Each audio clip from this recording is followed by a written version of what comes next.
জনগণের কোটি কোটি টাকার ভবন যদি জনগণের কামও না লাগে তাইলে এই প্রকল্প তৈরি করার উদ্দেশ্য কিটা?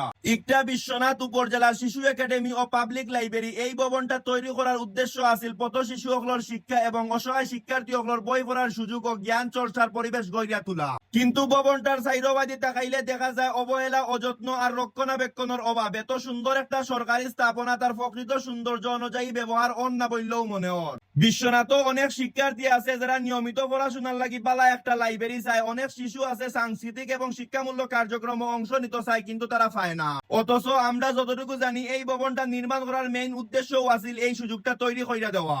আমরার দাবি খুব সহজ, এই শিশু একাডেমি ও লাইব্রেরিটা দ্রুত কার্যকর করা হোক, পর্যাপ্ত বই সরবরাহ করা হোক, নিয়মিত পাঠদান ও সাংস্কৃতিক কার্যক্রম চালু করা হোক এবং স্থাপনাটার সঠিক রক্ষণাবেক্ষণ নিশ্চিত করা হোক। শিক্ষা খাতে বিনিয়োগ করাটা ওই লোকে একটা জাতির সবচেয়ে বড় শক্তি। তাই এই স্থাপনাটি সত্যিকার অর্থেও যাতে শিশু এবং শিক্ষার্থী কামো লাগে, ওটাও বিশ্বনাথবাসীর প্রত্যাশা।